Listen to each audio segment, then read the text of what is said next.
कह रहे हैं कि जैसा गाजा में मुसलमानों के साथ हुआ वैसा ही पूरे जो है मतलब यहाँ बंगाल में पूरे भारत में होना चाहिए। शुभेंदु अधिकारी के इस बयान पर आपका रिएक्शन? देखिए, मैं तो शुभेंदु अधिकारी का बात का भरोसा ही नहीं करता। वो क्या बोलेंगे क्या नहीं बोलेंगे उस पर तो रिएक्शन देना ही बेफजूल है। बट अगर उनको हिम्मत है, मैं चुनौती देता हूँ, वो करके दिखाएं।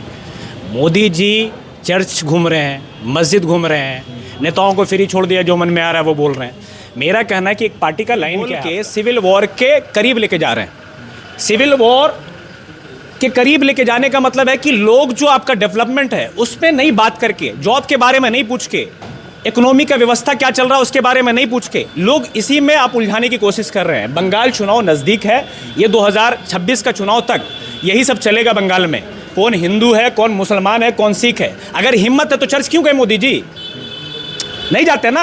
आपके कैसे हुआ?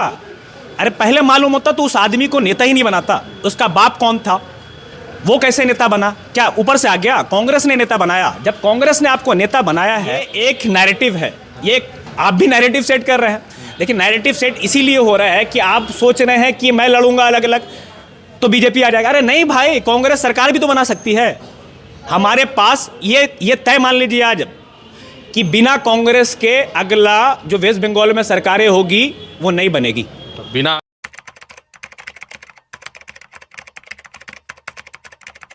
पश्चिम बंगाल का चुनाव बेहद करीब है। कांग्रेस की अपनी क्या रणनीति होगी उसको लेकर लगातार सोशल मीडिया के जरिए और प्रेस कॉन्फ्रेंसेस के जरिए कांग्रेस के नेता जो है पश्चिम बंगाल में आकर बता रहे।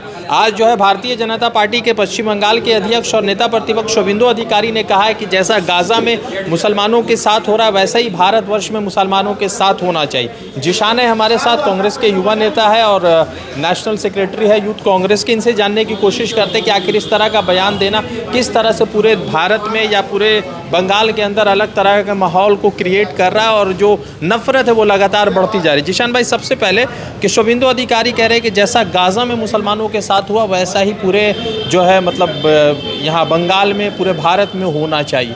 शुभेंदु अधिकारी के इस बयान पर आपका रिएक्शन? देखिए, मैं तो शुभेंदु अधिकारी का बात का भरोसा ही नहीं करता। वो क्या बोलेंगे क्या नहीं बोलेंगे उस पर तो रिएक्शन देना ही बेफजूल है। बट अगर उनको हिम्मत है, मैं चुनौती देता हूँ, वो करके दिखाएं। मोदी जी चर्च घूम रहे हैं, मस्जिद घूम रहे हैं, नेताओं को फ्री छोड़ दिया, जो मन में आ रहा है वो बोल रहे हैं। मेरा कहना है कि एक पार्टी का लाइन क्या है आपका। आपको डेवलपमेंट पे बात करनी है, आइए डिबेट कर लीजिए। राहुल जी ने खुलेआम चैलेंज किया था अमित शाह जी को कि अगर आपको बात करनी है, हमको डेवलपमेंट में बात कीजिए, SIR जो हुआ बिहार पे उस पर बात कीजिए, वोट चोरी पे बात कर लीजिए। देखिए, ये दीदी का भी मिली भगत है। दीदी चाहती है कि जो माइनॉरिटी वोट्स है उनको अपने पाले में लें। वो चाहता है कि हिंदू हमारे तरफ आ जाए। होना कुछ नहीं है। ये जो डबल एम है ना, ये साथ में कॉम्प्लीमेंट टू ईच अदर हो रहा है। कोई चीज़ें जैसे कल एक हमारा परसों जो मामला हुआ था उड़ीसा में, ज्वेलाना हत्या हुआ ना, आप लोगों का हत्या कर रहे हैं, बलात्कारियों को छोड़ रहे हैं, आप मनुस्मृति को लाने की कोशिश कर रहे हैं। क्या इस हिंदुस्तान में जो आज़ादी से पहले हमारी शहादत दी गई, वो चाहे हर किसी कौम के, कोई ऐसा कौम नहीं होगा जो अपनी आज़ादी के लिए शहादत ना दिया हो। आप गाज़ा करेंगे क्या? गाज़ा करके आपको डेवलपमेंट हो जाएगा? आप करके तो आए, मैं तो चैलेंज कर रहा हूँ, आप आए। किस चीज़ में बहस करना चाहते हैं आप? गाज़ा पे करके दिखाएं। जब बहस नहीं कर रहा, जैसा वहाँ मुसलमानों के साथ इजराइल करता है वैसे ही यहाँ पर मुसलमानों के साथ करके तो दिखाएं। हिम्मत है तो, बोलने से खाली होगा, आप करके तो दिखाएं। बंगाल नहीं, आप क्या कर रहे हैं, ये बोल के सिविल वॉर के करीब लेके जा रहे हैं। सिविल वॉर के करीब लेके जाने का मतलब है कि लोग जो आपका डेवलपमेंट है उस पर नहीं बात करके, जॉब के बारे में नहीं पूछ के, इकोनॉमी का व्यवस्था क्या चल रहा है उसके बारे में नहीं पूछ के, लोग इसी में आप उलझाने की कोशिश कर रहे हैं। बंगाल चुनाव नज़दीक है, ये 2026 का चुनाव तक यही सब चलेगा बंगाल में। कौन हिंदू है, कौन मुसलमान है, कौन सिख है। अगर हिम्मत है तो चर्च क्यों गए मोदी जी? नहीं जाते ना। आपके जो लोग हैं, आपके जो संस्थाएं आपके साथ रहती है, वो तो खुलेआम चर्चों में, मॉलों में लोगों को मारना, लोगों को पीटना कर रहे हैं। तो मोदी जी क्यों चर्च जा रहे हैं? देखिए, खुलेआम छूट देनी है। आप एक काम कीजिए, गोवा में करके दिखा दीजिए। गोवा में तो बीजेपी का सरकार है, बंद कराइए ना। नॉर्थ ईस्ट में बंद करा के दिखाइए। मुस्लिम हिंदू करके आप सिवाय वोट के आप हिंदुस्तान को आगे लेके जा नहीं सकते हैं। मेरा कहना है वेस्ट बंगाल के निवासियों से, जो वेस्ट बंगाल में लोग हैं, वोटर्स हैं, कि आपको तय करना पड़ेगा कि आप किसके साथ हैं। ये शुभेंदु अधिकारी ने एक मरतबा पुराने साल में राहुल गांधी के खिलाफ भी गलत बयानी दिया था, बहुत सारी बातें गलत कही थी, उनको भद्दी भद्दी बातें कही। अरे वो नेता पैदा कैसे हुआ?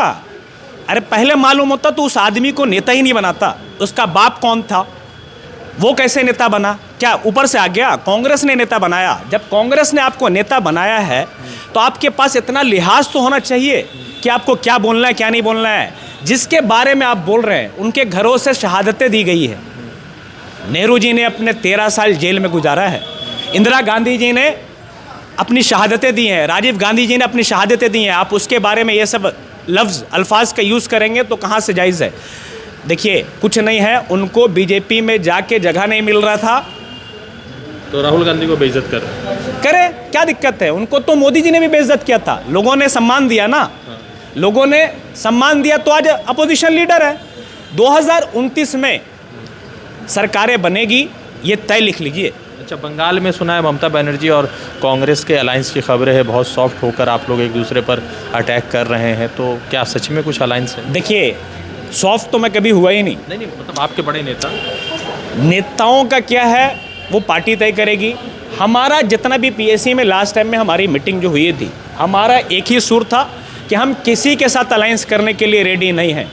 अलायंस करके हमने 2011 में भी देखा, हमने सब कुछ चीज़ें दी, अपनी जो सीटें जीती हुई थी उसको हमने दी थी। उसके बाद उनका रुख क्या था? दूसरा क्या है कि 2024 का चुनाव से पहले इंडिया अलायंस में वो आने के लिए सब कुछ रेडी थी। जैसे ही बीजेपी का दबाव, ऊपर से ईडी का दबाव, सीबीआई का दबाव आता है, उनके तरफ से कुछ ना कुछ ऐसा बातें आ जाएंगी जो अलायंस से हट जाती हैं। करप्शन में पूरी परिवार उनके भरे हुए हैं।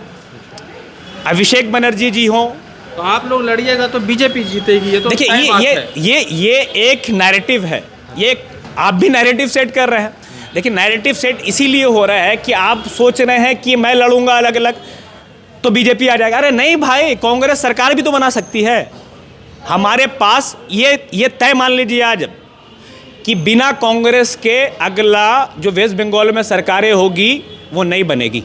बिना कांग्रेस के सरकारें नहीं बनेगी, ये अब तय कर लीजिए। जहाँ तक बात रही टीएमसी की, टीएमसी भी उतना ही जिम्मेदार है यहाँ पे जितना शुभेंदु अधिकारी जिम्मेदार है। शुभेंदु अधिकारी अगर ये शब्द यूज़ कर रहा है, उसका सबसे बड़ा सूत्रधार जो है वो टीएमसी है। टीएमसी खुलेआम छूट दे रही है बीजेपी, जो बीजेपी के कार्यकर्ता हैं वो खुलेआम छूट दे रहे हैं कि जाओ जो करना है करो, तुम अपना वोट बैंक बनाओ, हम अपना वोट बैंक बनाते हैं और दोनों मिलकर सरकार में रहेंगे। 50-60 सीटें बीजेपी तय कर चुकी है कि टीएमसी को सत्ता देना है। ये बीजेपी जो बोल रहा ना मैं सरकार में आ जाऊंगा, सरकार में, ये मिली भगत है। 1 महीना पहले चुनाव के सब खत्म हो जाएगा। 50-60 सीटें, 40 सीटें जो भी मिले बीजेपी को, वो जीत के इनके हाथों में दे देंगे सत्ता। मतलब इस मरतबा मतलब बीजेपी खुद चाह रही है कि तृणमूल सत्ता में। ये लास्ट टाइम में भी यही हुआ था। तृणमूल को सत्ता में रखने से बीजेपी को फ़ायदा है। इतिहास उठा के आप देखें, जब से टीएमसी बनी है, जब से मैं 1988 से बोल रहा हूँ, ममता बनर्जी जी हमेशा आरएसएस के साथ मिलके काम किया है। 1998 में 2003 के बाद जो राइट हुआ था गुजरात का, सबसे पहली अगर कोई महिला इंसान गई थी तो ममता बनर्जी जी थी। आज वो मुसलमान की रहनुमाई कहाँ से होता है? खाली दिखावे से नहीं होता है। आपको मुसलमानों के लिए करना पड़ेगा। मुसलमानों के लिए आपने 14 साल हो गया है, 14 साल में आपने क्या किया था बताएं? एक भी स्कीम है जो मुसलमानों को आपने बोला? वक्त जहाँ तक बात रही मौलाओं को भत्ता देना, क्या आपने पॉकेट से दे रहे हैं क्या? वक्फ बोर्ड की हमारी खुद की पैसे हैं, हमारा पैसा है। आप हमारा पैसा हमें दे के लोगों को पूरा हिंदुस्तान में बोलते हैं इम्पीचमेंट करते हैं। मुसलमानों को इम्पीचमेंट करने का हिसाब जो है वो खाली आपका दावा है।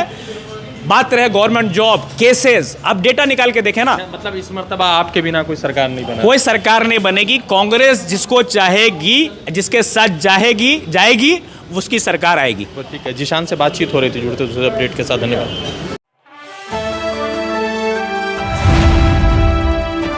द इंडियन खबर, सच आपके सामने।